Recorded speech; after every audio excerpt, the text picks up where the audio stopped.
आपसे मिलके हम कुछ बदल से गए। शेर पढ़ने लगे, गुनगुनाने लगे। पहले मशहूर थी अपनी संजीदगी, अब तो जब देखिए मुस्कुराने लगे। हमको लोगों से मिलने का कब शौक था, महफिल आराई का कब हमें ज़ौक़ था।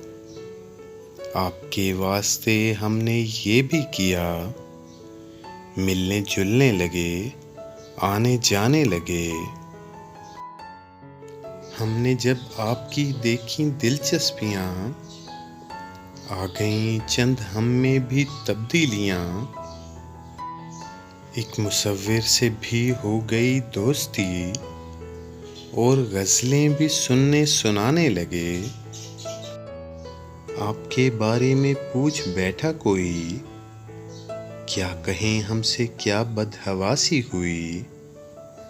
कहने वाली जो थी बात हो ना सकी, बात जो थी छुपानी बताने लगे। इश्क बेघर करे, इश्क बेदर करे, इश्क का सच है कोई ठिकाना नहीं। हम जो कल तक ठिकाने के थे आदमी, आपसे मिलके कैसे ठिकाने लगे।